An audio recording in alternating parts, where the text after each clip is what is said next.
But now to our main event. Again, we have Mr. Neil Gaiman with us. He is a Hugo, Nebula, and Bram Stoker award-winning author. His work, The Graveyard Books, was the first title to win both the Newbery and Carnegie medals. He has collaborated widely with many authors, including Terry Pratchett, with whom he wrote Good Omens. And he joins us today from New Zealand, where he's several hours in the future on Sunday morning, where it's kind of early for him, so we will be very kind.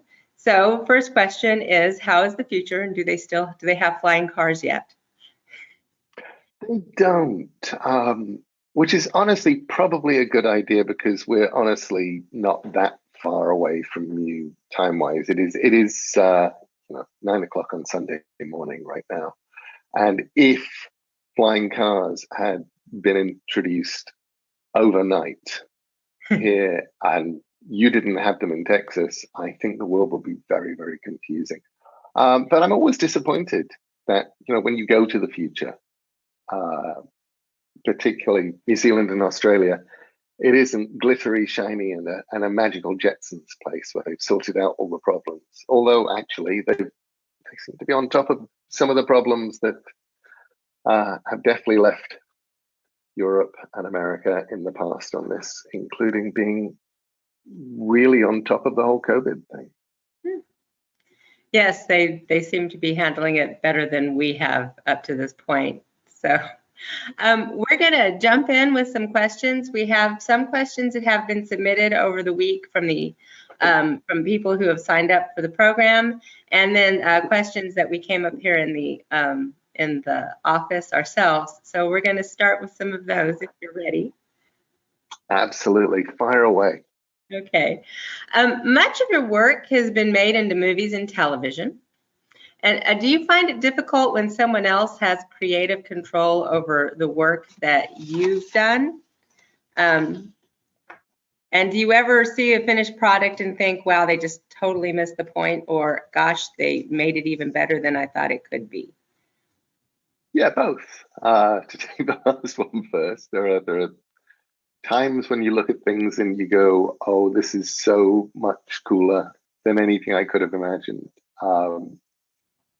And then there are times where you look at it and you go, guys, what were you thinking? And it's frustrating that it's not always obvious which is which, until after it's made. I think people ask me what my favorite adaptation of my stuff is. And it's probably still Coraline, the Henry Selick movie from Leica, which is now 10 years old, 11 years old, 12 years old. Dear Lord, 12 years old. And I marvel at that film. I think it's just every frame is magical. There are things that Henry did to the story to make it a movie that some of which I love, most of which I love, a few of which, I understand why he did them, but still wish they weren't there. But then even on that, I look and I go, well, my book is still the book. Yeah. And, I think even at my grumpiest with adaptations, I can still look at something and go, well, I didn't like that very much. But at the end of the day, they've made a $75 million commercial for my book. And hopefully some people will go and read the book. So there's always that. But it is a strange process. It can be frustrating. It's very strange now because I'm doing it more. I made the adaptation of Good Omens. Mm-hmm. That was me. And I did the script. I then show ran the television series. I was on set. I cast it. I all of that kind of stuff. I hope I've got a kind of happy medium right now with Sandman, because I co-wrote the pilot script, and I'm basically, I guess, for want of a better phrase, looking over Alan Heinberg's shoulder a lot of the time. And Alan is the showrunner. There are 3 executive producers, me, Alan, and David Goyer. And Alan is doing all of the work, all of the heavy lifting. And I'm just looking over his shoulder, mostly going, that's fantastic, that's fantastic, that's fantastic.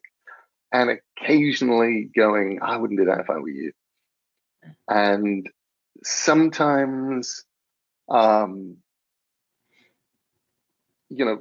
will come to me. The other day, he sent me photographs of Cain and Abel from Sandman in costume and makeup, and just said, is this too much like cosplay? Because for most of our characters, we're being very sort of, okay, if this character was in the real world, what would they look like, and so on and so forth. And with those guys, we just looked at the comics, and their costumes are the costumes from the comics. Their hair and makeup is the hair and makeup from the comics. And it was does this work? Have we gone over the top? And I looked at it and I said, look, it's wonderful. So, but there's a lot of that kind of thing, these small judgment calls that you make. And the thing that makes me happy about Sandman right now is that I am consulted on them. I am getting to make them. Whereas I think even 5-10 years ago, if somebody was making a series, I'd have a seat at the table. I would be one of the people saying yes or no, but I wouldn't actually be able to say no, you don't do that, or yes, you do. So is there more pressure on you when you do have more creative control to at the end of it feel like it's a better representation of your work, or do you just really like being able to be that person? That's a really good question. When I was starting out, I think I was a lot more humble is the wrong word, but a lot more willing to listen to other people, a lot more willing to respect their opinions. Just on the basis that I went, well, I don't know. So they may well be right. And if I would think something and other people would think something and they would do their thing. Generally speaking, not 100% of the time, but generally speaking, overall, I learned that I needed to trust my instincts, because the things that I wouldn't like would be the things that everybody else wouldn't like. And the thing that the things I wished I could have held the line on, or the things I wished I could have said no to when I didn't have the power. That was why when I made Good Omens, and I went, okay, I'm making this for Terry Pratchett. He's dead. He's never going to see it. But the last thing he did before he died was tell me that I had to make this for him. So I'm making it for him, and I hope he likes it. And so I will say yes or no to everything based on what would Terry say. And doing it that way was wonderfully liberating, because there were things that Neil Gaiman, probably would have sighed and gone, okay, no, yeah, whatever, guys, I'll make that work. That I could just hear a tiny Terry Pratchett, ghostly tiny Terry Pratchett on my shoulder going, if they think they're going to get away with that, they've got another thing coming.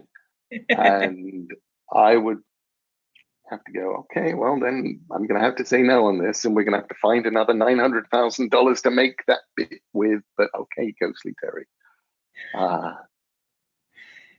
Well, speaking of relationship with Terry, much of your work has been collaborative. And so, what are the ups and downs of having another creative presence in your work? Somebody to make you laugh and somebody to make you wonder. Those are always the ups. Working over the years with artists has always been amazing for me in comics and in other form, because you create something and then somebody gives you back something that's weirder and more wonderful than you could ever have imagined. Mm-hmm. And you turn around and here's Dave McKean or Charles Vess or P. Craig Russell or Jill Thompson or Colleen Doran or any of these amazing artists giving you something you hadn't imagined, or giving you something that's like what you imagined but so much better. And they force you to raise your game because you're writing for them and you're inspired and you want to see what they're going to draw and you want to see what they're going to make. So you can't give them rubbish to draw. You have to give them something wonderful, and you do, or you try to. And I also think it teaches you a lot about working together. How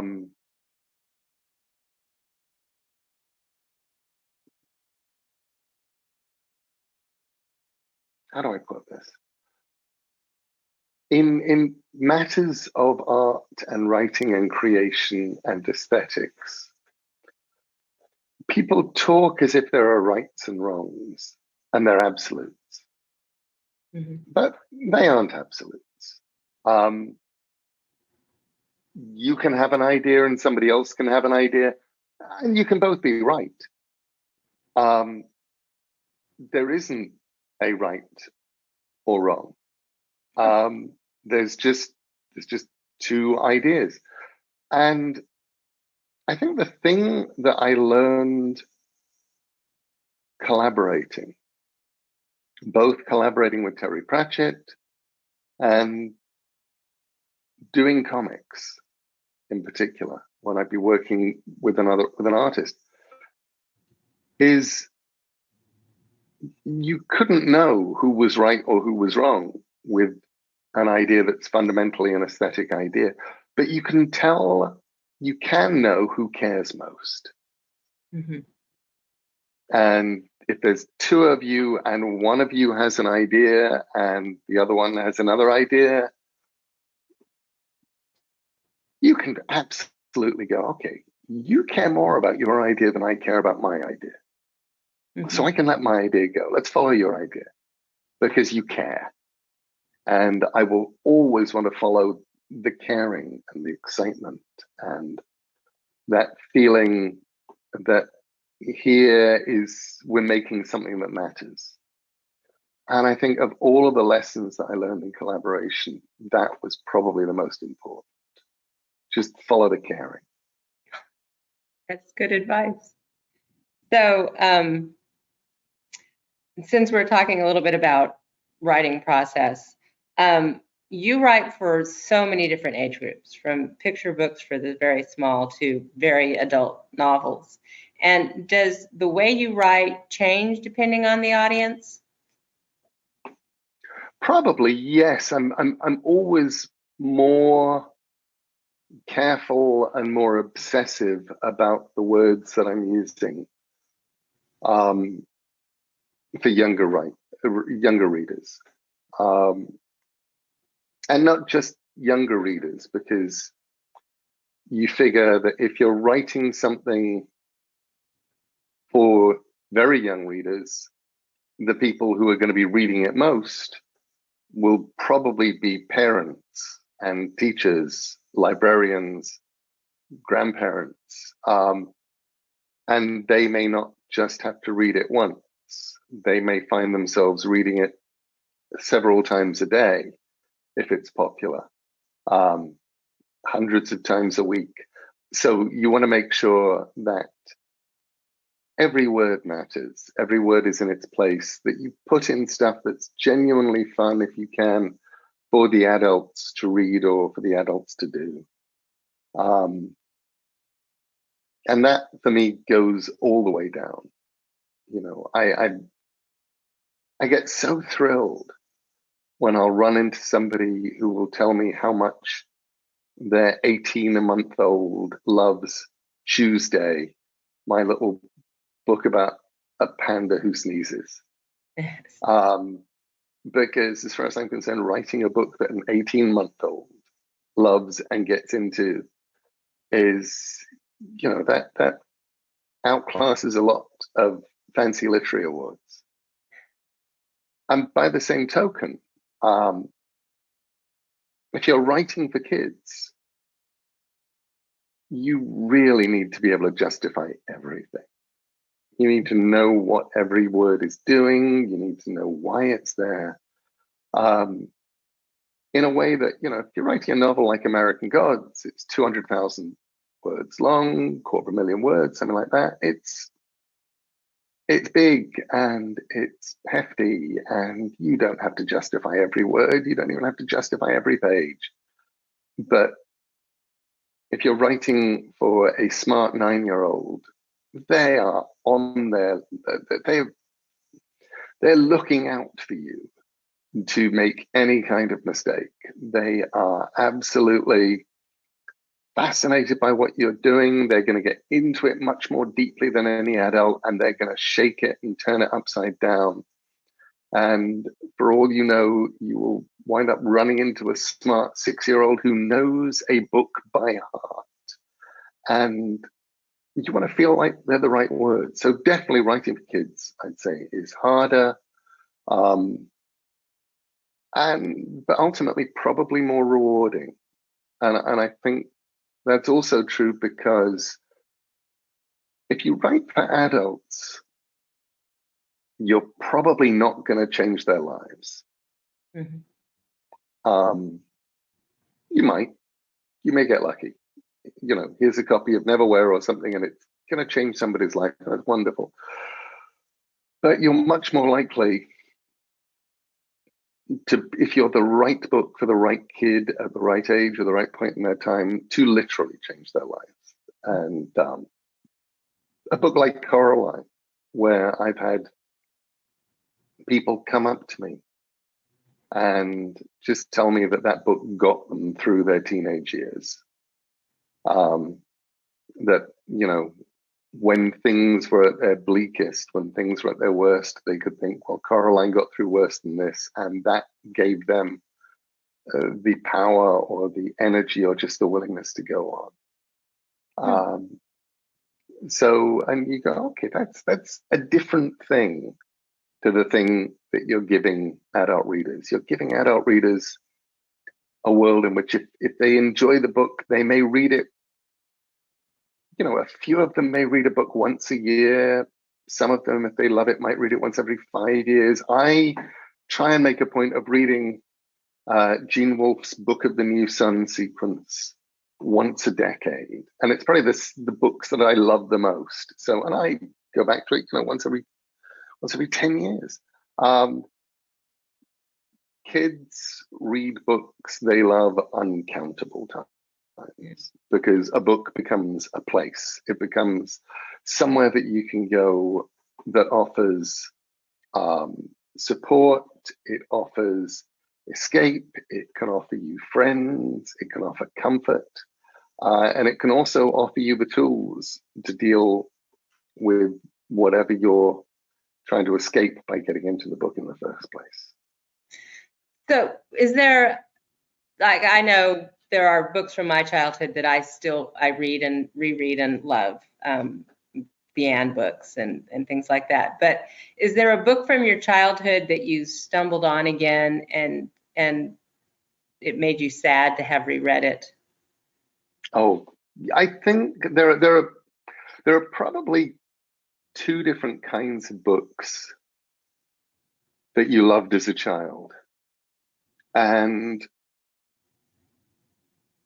they're the ones that you can go back to as an adult and realize that they are smarter, deeper, better, wiser than you gave them credit for being, or even understood when you were 6, 8, 11 years old. And then there are the ones that you go back to and you go, oh, no, that it was the book, it was me, it wasn't the book. I brought all of the things that I loved to this book, and they aren't really there, which doesn't mean they didn't exist. You know, you can fall in love with badly written, clumsily plotted books that are rehashes of other books. For you, it's the first time you ever ran into that idea. For you, it's the first time you ever went to that place. You're not judging the writing, you're not judging the plotting, you're just there and you're living with it. But they are things that you can't go back to. And that is always heartbreaking. And then for me, there are stories that I can always go back to. P.L. Travers, the Mary Poppins stories. When a new baby is born, in my family, I always have a ritual of gathering as many of the kids and adults around as I can and reading the Mary Poppins story called, I think, The New One, or The New Arrival. And it's just about a newborn baby talking to a sparrow and what the baby remembers about the time before birth and what after a week the baby has forgotten. And it's hard for me to get through without happy tears somewhere. Yeah. And it's beautifully written, beautifully constructed. And if you're going to have a ritual, that's a wonderful one to have. It does sound lovely. So, the question, where do your ideas come from, seems to be a very popular question to ask authors that they hate to have to answer. So why do you think that we want to know, and why is it so hard to answer that question, or mundane, or whatever it is? People want to know because that's the magic. They want to know because it's like saying, you know, how did you do that magic trick? You did a magic trick. I've never had that idea before, but you had that idea and you did magic. And how did you do that? And that's really what people want to know. And they also want to know it, I guess, because it's really the only question that matters. Where do ideas come from? How do you get your ideas? It's such a huge and important question. Because it's such a huge and important question, it terrifies writers. So we will make fun of people who ask us that question. And we don't make fun of you because it's a stupid question. We want you to think it's a stupid question so you won't ask it. We know it's the only important question. So when you say, where do you get your ideas from? You know, Harlan Ellison's answer was a little ideas shop in Schenectady. You know, I sent them $5. They sent me 5 ideas. That was a sort of, well, we are silly authors because we don't know. I used to make fun of people who asked me that. And then one day I was at my daughter Holly's school, and she was very small, and somebody asked where I got my ideas from, and I realized I could not make fun of a 9-year-old. So I was actually going to have to answer, and I did my best to answer. And I said, well, you know, honestly, mostly it's confluence. It's things coming together. You have an idea over here, you have something that you've seen 1,000 times.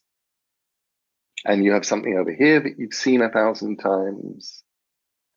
And then one day your mind wanders and you're daydreaming and you go, what if? Or if only? Or as a science fiction writer, if this goes on. Mm-hmm. And suddenly your what if is, what if we found out that the teachers in this school all get together and kill and eat one child at the school at the end of every school year, but we don't know who it's going to be. And suddenly then, okay, well, where does that take us? That's the beginning of something. What if only is a great one, because if only starts with, if only I could fly, if only I could see the past, if only I could be invisible. And then you start thinking, well, what would happen if? And you start following a story that way. And then, if this goes on, you start thinking, well, okay, we spend more and more and more and more and more time on our phones. Everybody's holding their phones. It's as if the phones are the most important things in the world. What if the phones just decide to communicate to each other, to take over Twitter and TikTok and Facebook and cut out the middleman, ignore the people completely? What would happen then? And suddenly you're building a story. And I think that for me is the most interesting part of where do you get ideas from? You get them from things coming together. You get them from daydreaming. You get them from being bored. The thing I worry most about the telephone age, the electronic age that we're in right now, is that it's harder to get bored. Mm-hmm. Some of the best ideas I ever had were, being stuck on a long train journey without a book, staring out of the window. There's nothing I could do but stare out the window, and suddenly by the time that you get where you were going, you realize that you plotted an entire short story. That's wonderful. So speaking of that, I've heard other authors talk about being surprised at the end of the story about how it turned out or how a character developed. Do you find that happens for you sometimes, that you get to the end of the story and you are surprised that that's what the ending is going to be? Yeah, I mean, if an ending works, it should be both surprising and inevitable. The trick is making both things happen at the same time. It should feel utterly inevitable. At the point where you get there, everybody should be going, oh, of course, that was where it was going all of the time. Yeah. And by the same token,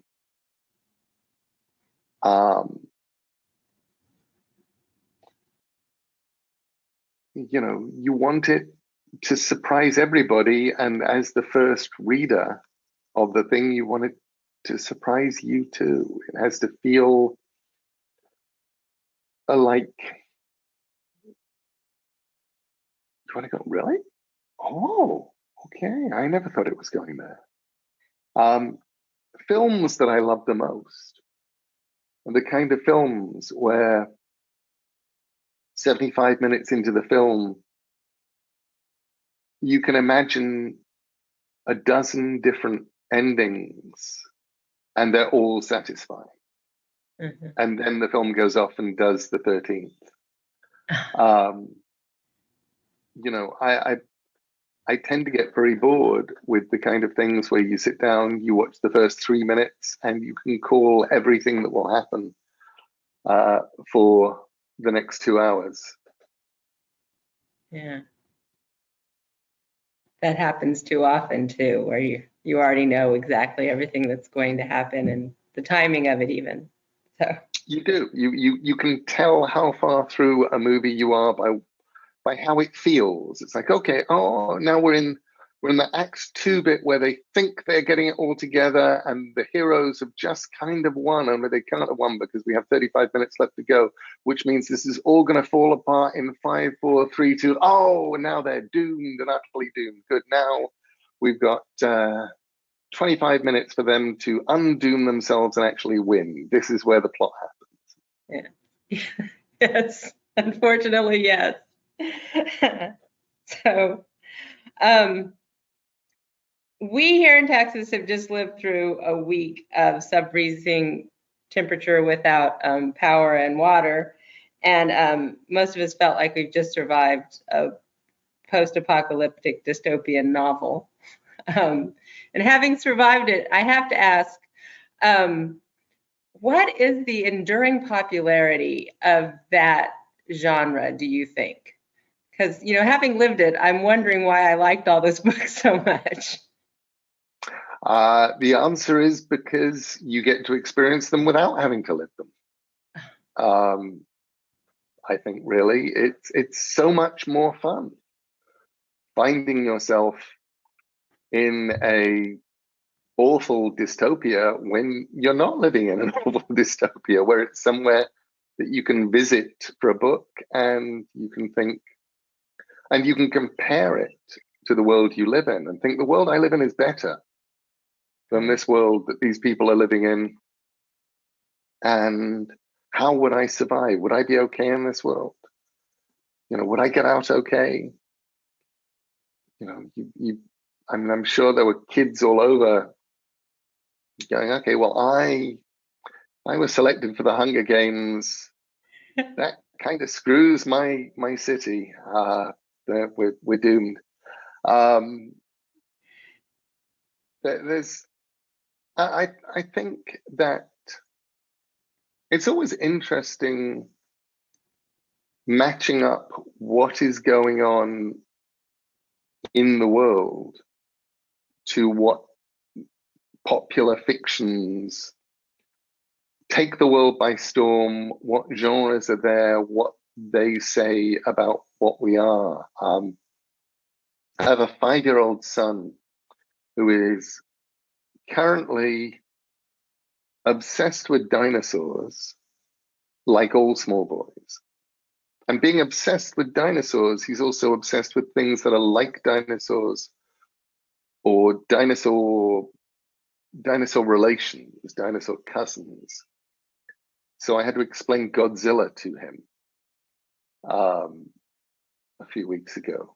And I realized that it's very hard to explain Godzilla to a 5-year-old without being able to say, this is in many ways, a way of talking about the post-atomic bomb era. This is everything has changed, and this is the way that things have changed. And by the way, something huge can come out of the sea, can come out of nowhere and stomp your cities. Mm-hmm. And your cities can be stomped, just like bombs dropped on Hiroshima and Nagasaki.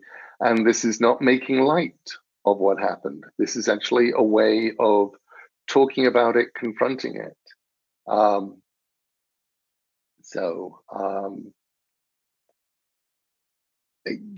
think the relationship between our fictions mm-hmm. and the fictions that we gravitate to and what they say about us, it's never one-to-one. It's much more confusing and strange about that. And I don't know why some books become not just popular, but become the book. 1973, it was 72, 73, it was Jonathan Livingston Seagull. And these days, I believe, I looked it up once out of curiosity, and on BookScan, Jonathan Livingston Seagull sells a respectable 1,000 copies a year these days, which means that 1,000 people are interested in Jonathan Livingston Seagull. a very sweet little sort of parable illustrated with some blurry seagull photographs of a seagull who wants to learn how to fly and learn sort of magic flying and becomes kind of Jesus of seagulls. And it's kind of sweet and airy fairy. It's not really very chewy.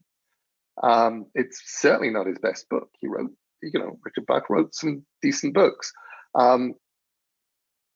Why Jonathan Livingston Seagull sold whatever it was, 200 million copies in the 70s. Anybody who could breathe had a copy of Jonathan Livingston Seagull. And I don't know why. I don't know what it said about the 70s, but obviously there was a chord there. There was something, there was a need to fly, a need to be free. This was the correct book for the time it was in. And I think dystopias can, essentially they're sort of the Jonathan Livingston Godzillas of our time. So you're a writer. Do you remember when you thought writing is what I'm going to do? A writer is who I'm going to be. Do you remember when the first time you thought that was your future? I think I wanted to be a writer all my life. For a long time, but it took a long time for it to occur to me that I actually could be. As a young man, as a boy, I would think about being an English teacher. I'd think about being a librarian. The jobs that landed you around books and that let you talk about books and that let you think about books, they seem like the best possible jobs that you could have. And also, I met librarians and I met English teachers. I didn't actually meet writers. And I think what started to change things for me probably were writers like Isaac Asimov and Harlan Ellison, who particularly in short story collections, would talk about the writing process. And short story writers who would tell you where they'd written this story, some of the things that had contributed to it, who bought it from them, how they sold it. That was exciting. That was interesting. That suddenly made it less of a magical thing that happened in a magical land and more of a real thing that a real human being could do. And I think those writers who would write about introductions to short story collections, and in my short story collections over the years, I've always tried to do that. Put those introductions where you just talk about some of the more pragmatic stuff about the story in the hope that somebody picking it up somewhere would read it and go, oh, I see. He's talking about it's actually a real process. You go out and it's not just magic. I remember I was probably maybe 20, 21, somewhere around there. I had a really bad night. Normally, I slept fine. And this one night, I didn't sleep. I couldn't sleep. I was lying in bed and I must have listened to the radio, listened to music. Couldn't sleep. And I remember somewhere in there thinking about how much I wanted to be a writer. And I thought, the problem is that if I don't try this, 60 years from now, I'll be 80, I'll be 90. I'd be on my deathbed. And I'd be lying there, and the last thing I'd be thinking is, I could have been a writer. Really could have been a writer. Whatever it was that I did, I could have been a writer. And then I would think to myself, maybe I'm just kidding myself. Maybe I'm lying. Maybe I couldn't have been a writer. And I wouldn't know. So I thought, better to try. Let's go out there. Let's try and be a writer. If I'm not a writer, I'll find out. And that's fine. I can go into hotel administration or astronomy or whatever it is that you do that isn't being a writer. I'll become a beekeeper. But maybe I'm a writer. And if I am, I'll find out. And that night, in many ways, changed everything for me. I didn't have any resources, didn't have any qualifications, didn't have anything really, but I had that knowledge that I needed to go out there and try this thing.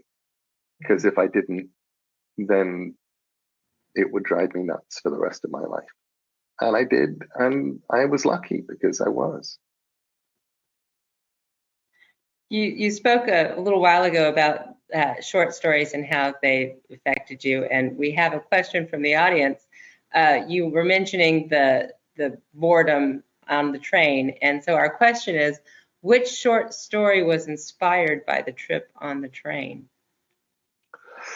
I remember writing a short story, first draft of this short story, which has an incredibly long title that even I forget, which was cut down from an even longer title that I could never remember at all. It's Forbidden Brides of the Faceless Slaves of the Secret House of the Night of Dread Desire, I think it's called. And it actually, it's a sort of a weird parody of a Gothic story in which a young writer in a world where he's, which is a Gothic world. Everything runs like a giant Gothic romance, is writing a realistic story. He's writing realistic fiction, which obviously runs according to the rules of giant Gothic horror romances. And what he really wants to do is write fantasy, which in his case would be set in a world of toasters and mortgages and failing marriages and things like that. And I remember that one starting on a train without a book, and then being on East Croydon Station in a waiting room and having to about an hour to wait for my train. I'd missed the train by a minute, and it was late at night and I had nothing to read, but I had some paper, and just pulling out my pen and starting that story with no idea where it was going or what it was about, and letting the story take me there.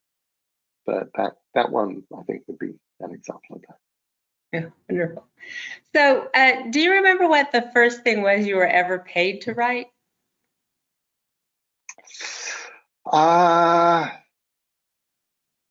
Yeah, I do.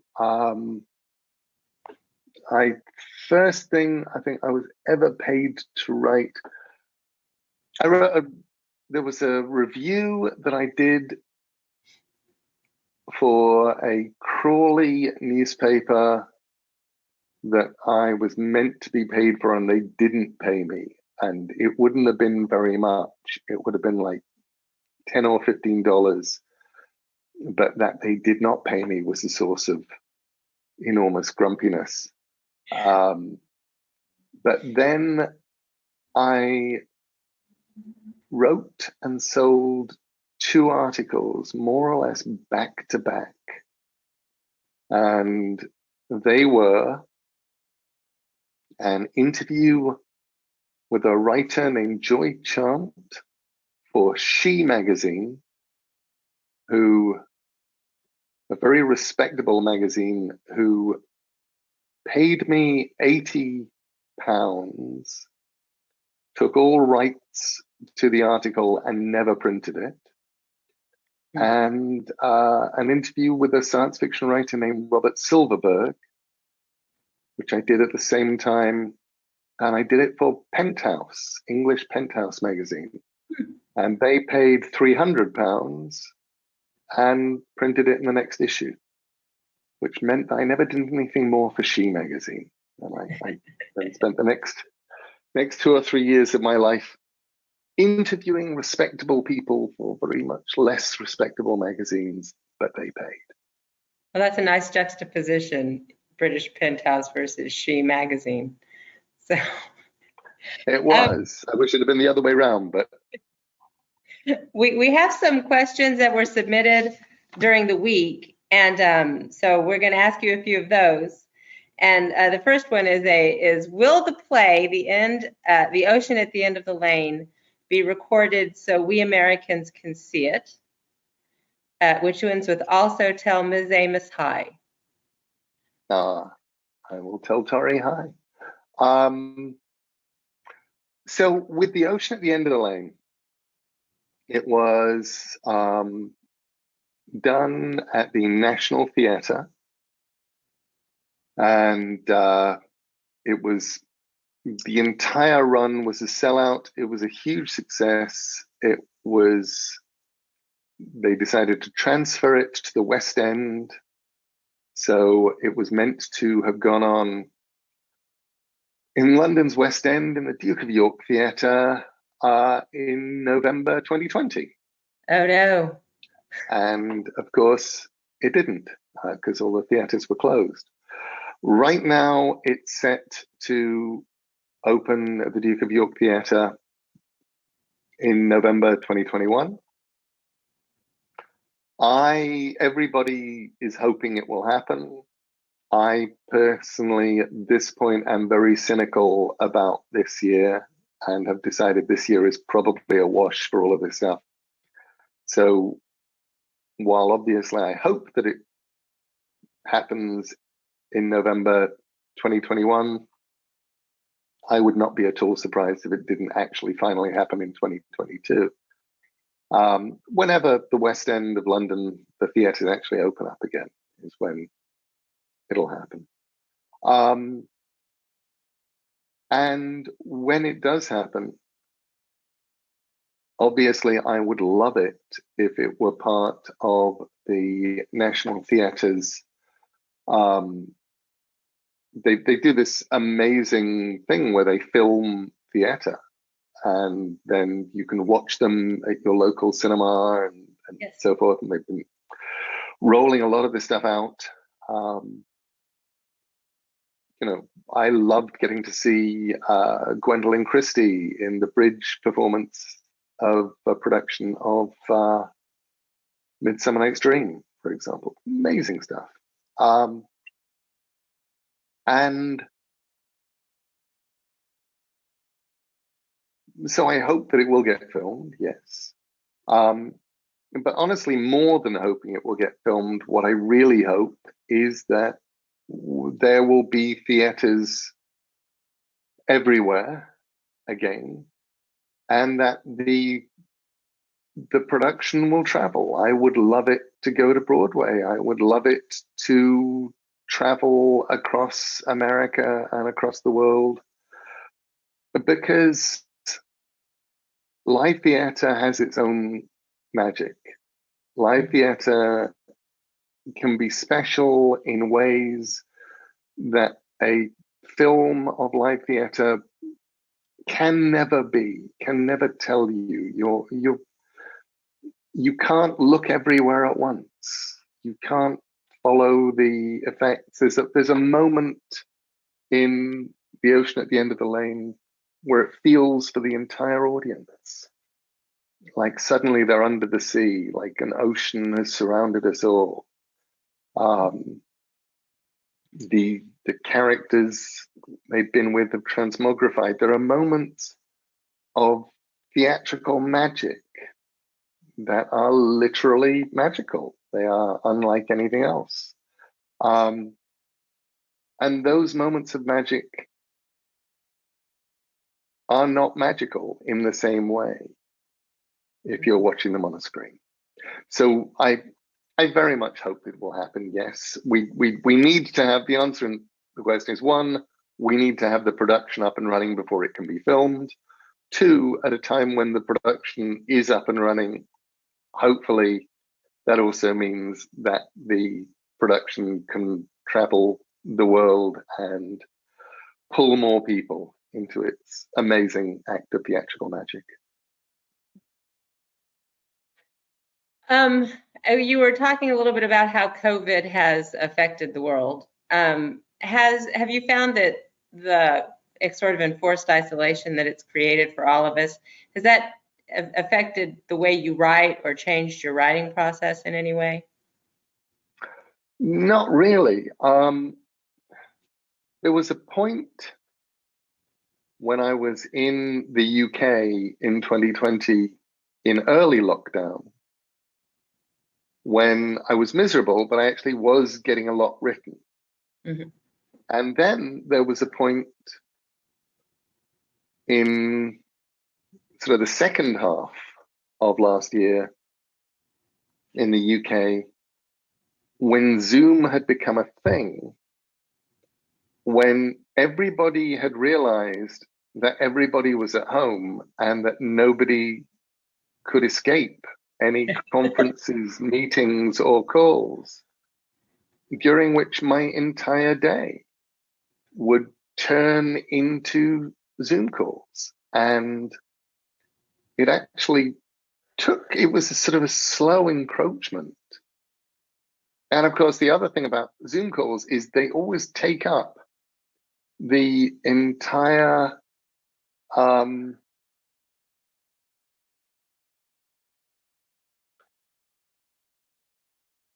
they take up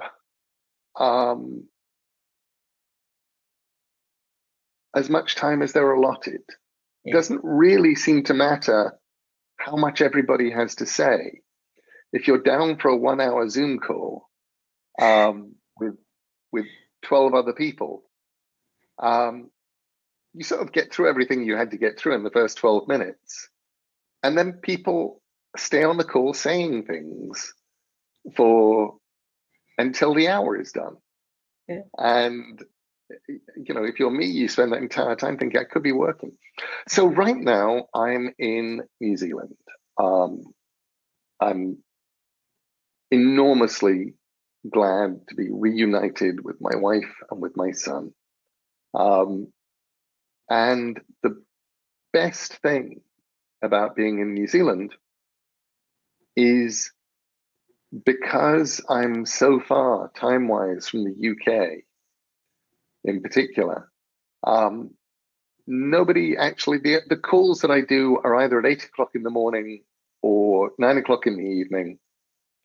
And I can't spend the day on Zoom.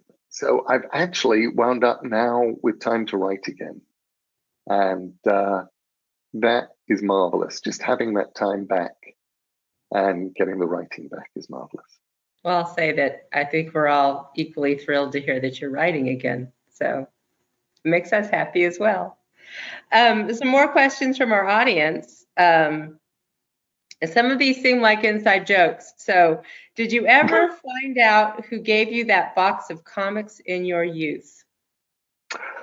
I never did. And the saddest, so that's in Sandman #4, I talk about how when I was 7 years old, a box of American comics turned up in my house. And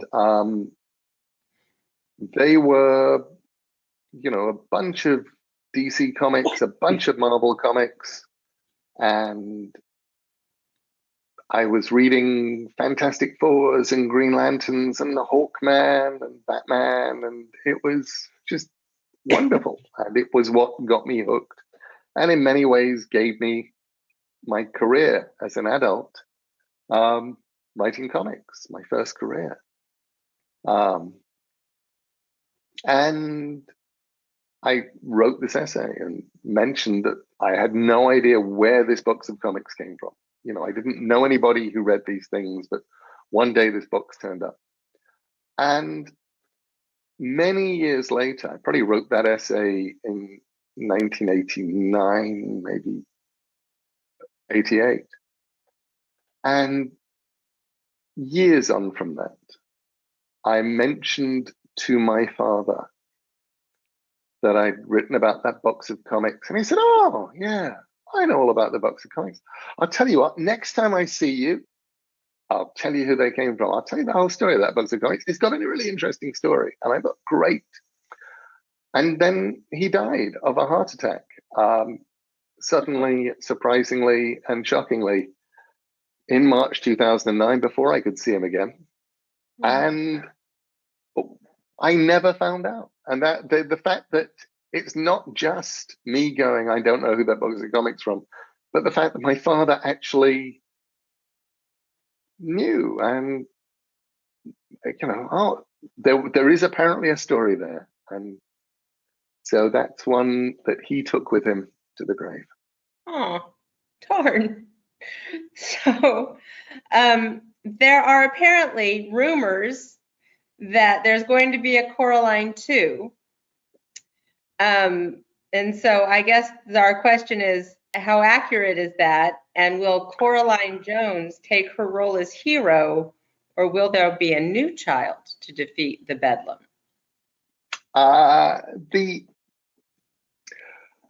No, there are no plans for Coraline 2. Oh. I know. And it's one of these things that's rumored. It's out there because everybody wants it. I have said for 20 years now, when people have said, is there going to be a sequel to Coraline the book? I've said, well, as soon as I come up with a story that's better than the story of Coraline, I'll write Coraline 2. I just don't want it just to be a sequel. I want it to be better than.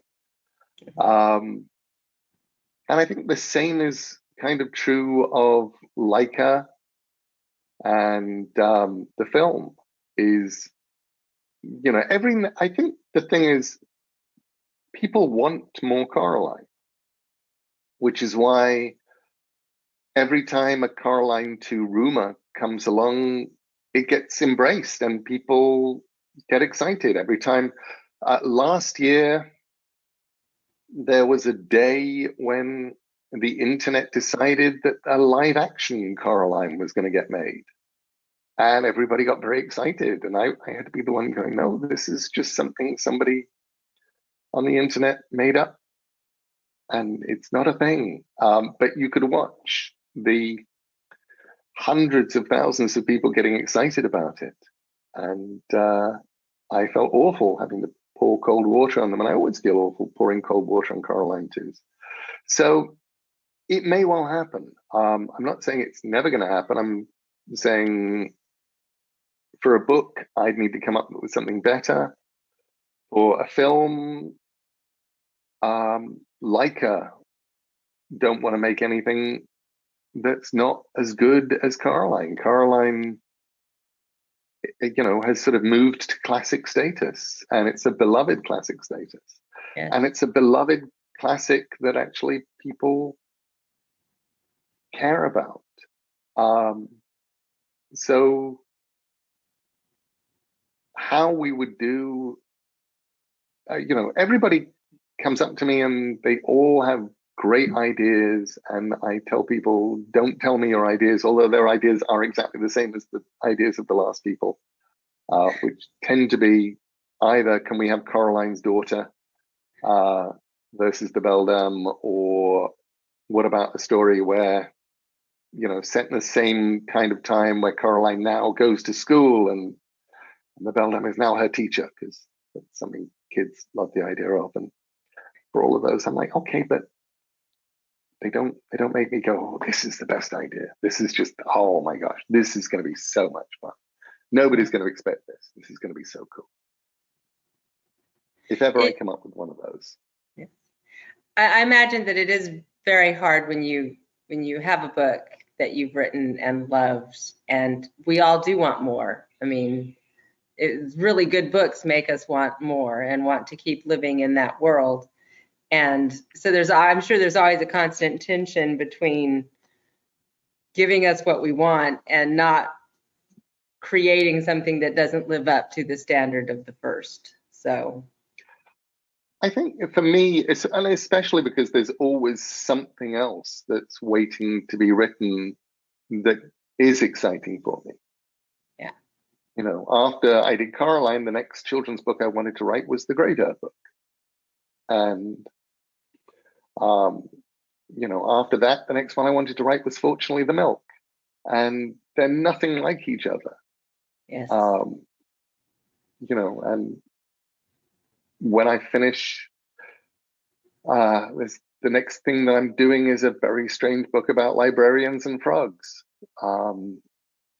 And that'll be the next children's book. And it's not like any of the others.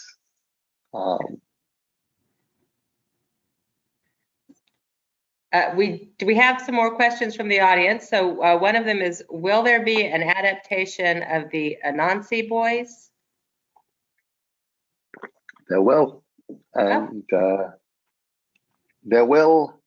And that's the sort of, I think, watch this space is probably the best thing to say on that. There's nothing that I can talk about yet, but yes, there will. So this is a very popular theme. Everybody wants your books to be movies, because we also have a question about the Graveyard Book.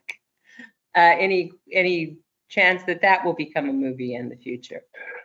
Well, the Graveyard Book was actually, the movie rights were bought to that 14 years ago, before it was even published as a book. It was already, the movie rights got snapped up.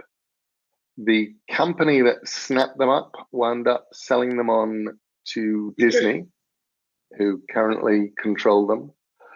Currently, what seems to happen is that every 2 years, Disney hires a writer. The writer does a draft.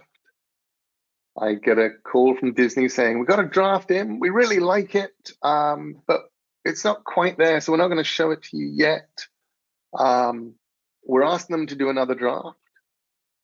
And then about 8 months later, I get a call from someone at Disney saying, yeah, we got the other draft in, we didn't like it, but we got a lead on a writer that we really like, and we're following up with another writer. And then 6 months later, I get a call saying, hey, we're really excited because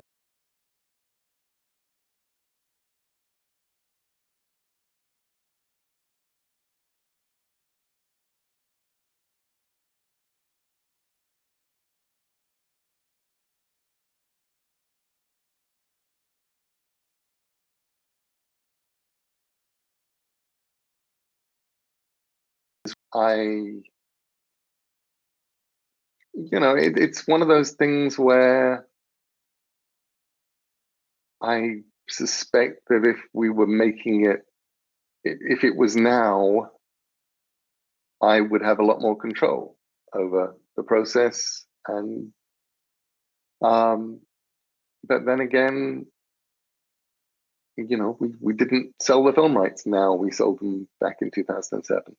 Yeah. And all I can do is just keep my fingers crossed and hope that it's good. Another question from the audience is, do you have projects, unfinished works that you've continued to work on that you just can't seem to wrap up? Yeah. And it no longer worries me. You know, there was a period of 6 or 7 years when Coraline was one of those. I started writing Coraline in about 1990, wrote about a third of it, and then moved to America. And Coraline stopped.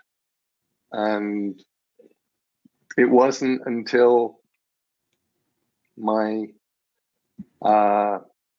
started writing it for my daughter Holly when she was about 4 or 5.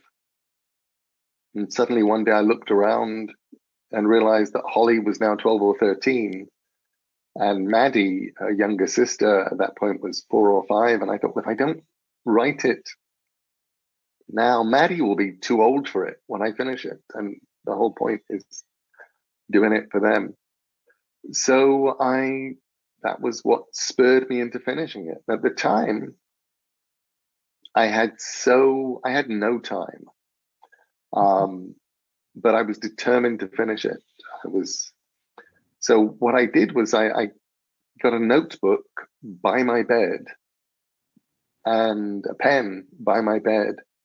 And instead of reading before I went to sleep, I would write.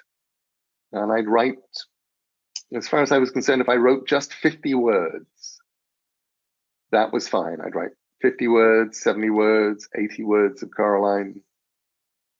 You know, on a good night, I might write 100 words of Coraline, which is a third of a page. But still means that during the course of a week, you've written a page. And that's one page further on than you were at the beginning of that week.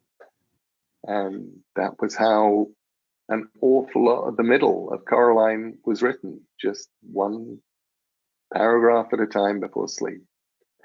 And the Graveyard Book, I started it. The first time I sat down and tried writing some of the Graveyard Book, I wrote a Graveyard Book, a first chapter in about 1986, maybe. And it was terrible. I would have been about 25 and I loved the idea, but I realized very quickly that it was a better idea than I was a writer. And I thought, good, I need to become as good a writer as this idea is, because otherwise I'll never do it justice. And so, which is basically my way of saying I'm very used to having things knocking around for a long time.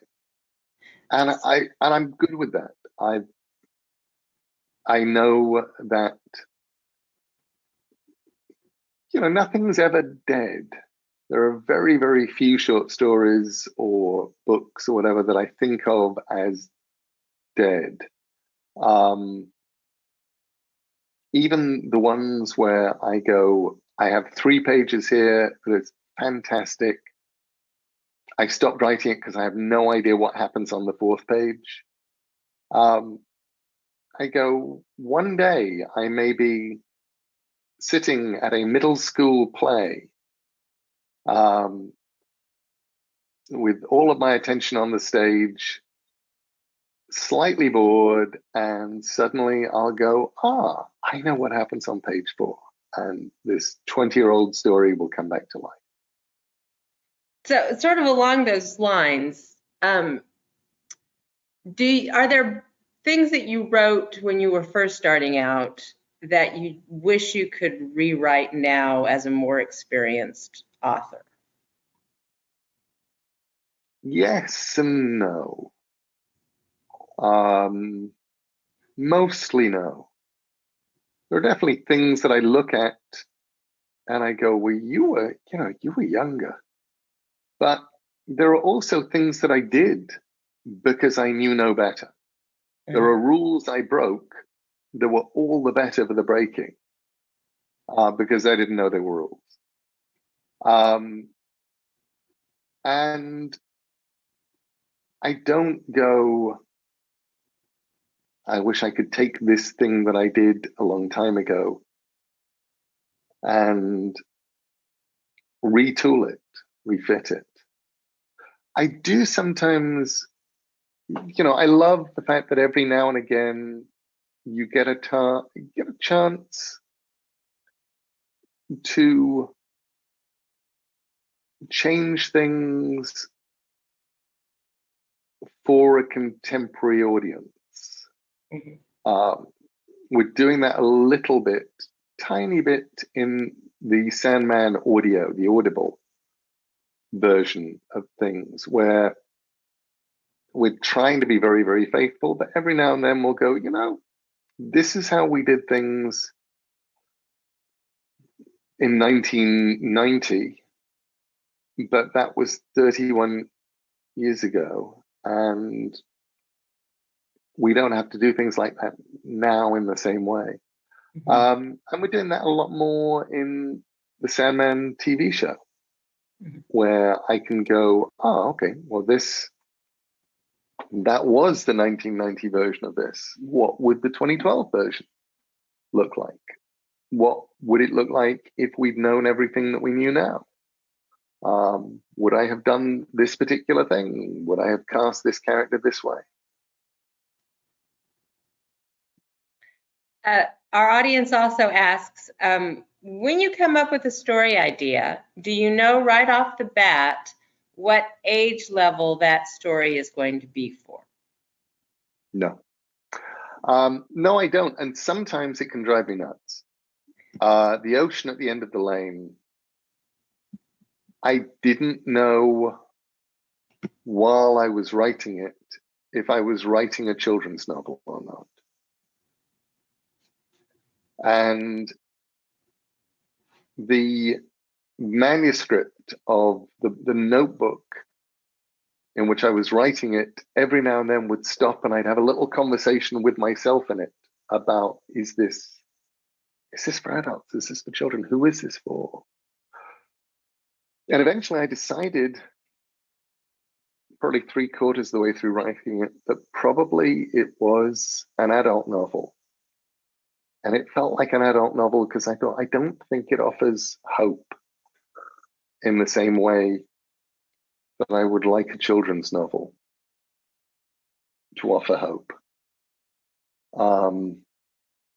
I feel like there's a sort of a darkness and a slightly doomed quality to everything in the ocean at the end of the lane, and it is, in its own way, a tragedy. And it's a tragedy that is not without hope at all. There are definitely glitters and gleams of hope all the way through it, and definitely all the way through the end. But I didn't feel like I could justify handing it to a kid and saying, "Here, this is the world," which then meant that I had to think about ways to make the book less exciting for kids. I thought, well, okay, so I think I'm going to make the first couple of chapters interesting to adults, but really dull for kids. And if the kids can get through those first couple of chapters, then there's magic and all sorts of good stuff waiting for them on the other side. But I hoped that the first couple of chapters would act as a kind of a you have to be this tall to take this ride kind of sign. That's neat. Another audience question, what book did you have the most fun writing? Probably, fortunately, The Milk. Which was I just would write that. I was writing it more or less at the same time that I was writing Ocean at the End of the Lane. And when I got myself too depressed writing Ocean at the End of the Lane, I'd go and do 4 or 5 pages of Fortunately the Milk just to make myself laugh. And it was an absolute delight. So are Are you ever surprised that you like your own stuff so much, or dislike anything that you've written when it's over with?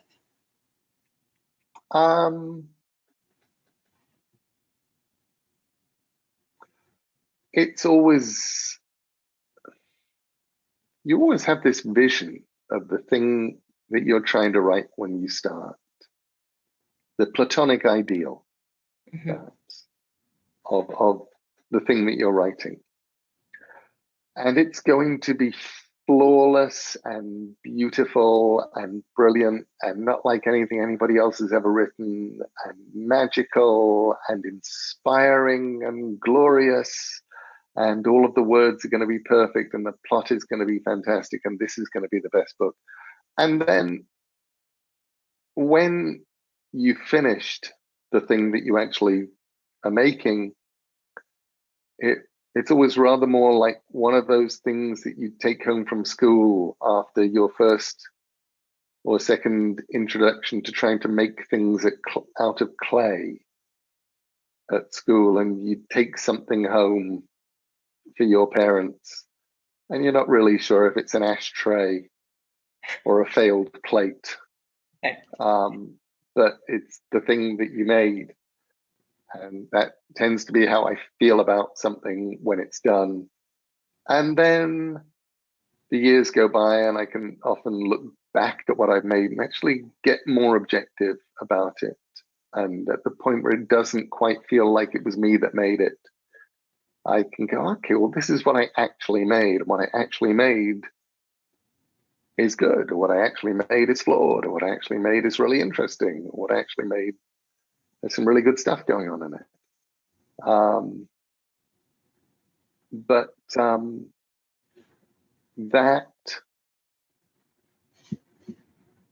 you know, in the immediacy of the moment, you're trying to make the best thing. You're trying to make this huge, glorious, classical, fabulous painting, and you get to the end and you always look at it and you just see all the places where it's fallen short. Yeah. So we have, I think, a perennial favorite question from the audience is, what are you reading right now? Well, I'm reading right now. I'm reading a bunch of stuff to hand right now, because an awful lot of what I read is stuff that may prove useful one day. This is a book called The First Domestication: How Wolves and Humans Co-Evolve by Raymond Pierotti and Brandy R. Fogg. And it's something that I'm reading because I'm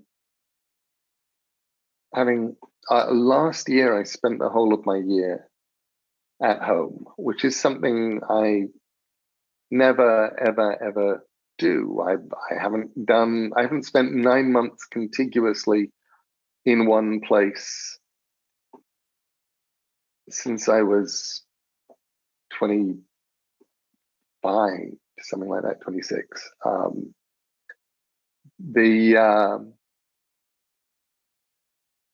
About the time I turned 27 and was writing comics, suddenly I was flying backwards and forwards to America, and the whole world changed. And so I got to spend 9 months on the Isle of Skye in Scotland and do a lot of walking. And the walking took me around a lot of stones, and I got more and more fascinated by the stones. And then I ran into some archaeologists, and they were doing some work on some digs which were producing evidence that people had been around there for a lot longer than we thought they had, which was fascinating. And I started realizing that, okay, these are places where people have left stones. There's 12 to 14,000 years of human history here, all in this one place. And I just started getting more and more fascinated with who the human beings were. Who were we 14,000 years ago? Who were we 6,000 years ago? You know, what was the difference between the people when the people were nomadic herders, I guess, but we don't even know really that, who turned up because there was ochre around, and who were the people who we run into 8,000 years later? And 8,000 years is a very long time. But, you know, here we are 8,000 years later, and these are the people building stone circles. And they built this little stone circle by my house and stuff. And then we move forward in time, and here's the remnants of an unexcavated Viking village. Just, you know, a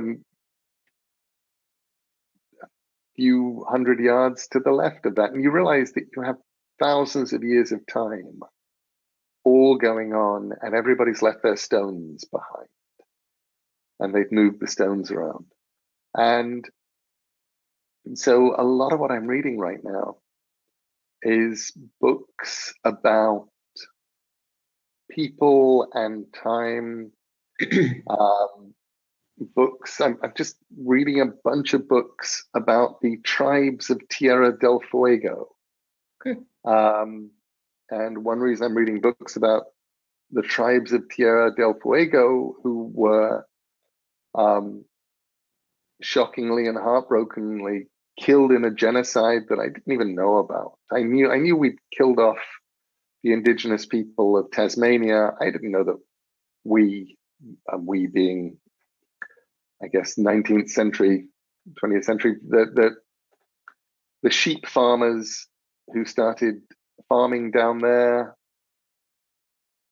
discovered that the local people had no concept of property and were eating their sheep. So they put a bounty on the heads of the indigenous people, and they went away. They killed them, which is heartbreaking. But looking at them and going, well, actually, here we had people who were essentially the people that I'm thinking about from thousands and thousands of years ago. And how were they behaving, and what were their cultures and stuff? And all of that is fascinating to me. So that's what that's where I go right now. And what's lovely is I'm not sure that it's going to turn into a book. I think it probably will, but I don't quite know what the book is, and I don't know where it's going. And I'm happy with that. I'm perfectly content with that. And I'm filling my need for fiction quotient by reading with my 5-year-old, who is, I should say, an obsessive reader who is perfectly happy to take his Tintin comics off and sit in a corner, reading aloud, doing all of the voices and accents. Lovely. Which is kind of glorious, but he likes me reading with him too, so we're doing a lot of that. I think we have time for one more audience question, and so this one has come in. It says, I love the audio version of Neverwhere. Normally, I'm wary of author-read books because the professional readers are often better, but your performance of Neverwhere is masterful. At the top with the best full-time audio performers and actors, and I would love to know what in your background prepared you for that kind of work. Reading to my kids really is the biggest one. Reading to my kids every night. Reading to my kids was and remains the best part of having kids, as far as I'm concerned. Everything else, you know, the pride in their achievements, the love, all of that stuff, it's good. But I mean, that 40 minutes that you get to read a Diana Wynne Jones book, a chapter a night. That's incredibly special. And my heart was broken when I was halfway through The Golden Compass, and my daughter Maddie, who would have been about 12, said, you know, I think I'll finish this on my own, Dad. And that was where reading every night finished. And that was the point where it's like, okay, I'm going to do audiobooks now, because I have to do this. I can't just stop now. And so I think partly that. I was lucky, I suppose, when I was a child. I had a lisp, and I got sent for reasons that I have never found out, nor actually ever inquired as to why. I just sort of regarded it as good luck. Instead of being sent to a remedial speech person, I was sent to an elocution teacher, Miss Webster, Laura Webster, who was part of the London Academy of Music and Dramatic Arts, and who regarded getting rid of my lisp as a small thing to do on the way to getting me to somebody who would be reading and performing speech, poetry, and prose well. So that was her agenda, to get me to become a Lambda gold medalist. And she did, you know. So as a kid from, I guess, the ages from about 9 maybe to 14, 15, something like that, I had Miss Webster, and I would go to her once a week during term time, and she would give me speeches from Shakespeare and poems and things to recite, and she'd walk me through them, and there was a lot of that. And I think that absolutely helps in that background was there, certainly helps in doing the audiobooks. But also, I don't know, I remember the first time I did a public reading was about 1991 in Texas at I was at a convention, and if memory serves, Dallas, and there was a reading and we were reading from a book that had just come out, and I read my short story, Chivalry. And it was the first time I'd ever read in public to an audience. And the audience laughed in all the right places, and they liked it. And I thought, oh, this is great. I like doing this. This is really cool. And then the next person came on to read who had written a really exciting, swashbuckling story that I really enjoyed reading. And his reading of it was something like, and then the door opened and the Sultan's men came in. I leapt up onto the table. I pulled out my sword, prepared to die. I said, no, they said, you are the one who will die here today. I swung from the chandelier down to the carpet, and I'm listening to this going, don't you know what this is meant to sound like? This doesn't sound like that. How can somebody who's written a story not hear the music, not know what it's meant to be? So at that point, I became slightly determined to read my own stuff. And for the record, publishers are very, very wary of authors reading their own stuff. I had done, I think, 3 CDs of audio put out by a Minneapolis bookshop of my stories and stuff.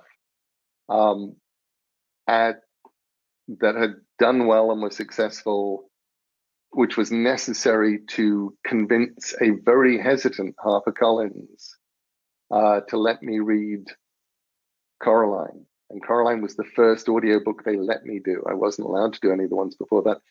And then once Coraline had come out and was successful and stuff, then slowly I was allowed to do more. And then the ones that I would do would get nominated for audio awards, and somewhere in there I won best narrator and things. And now everybody's perfectly comfortable with me doing my own audiobooks.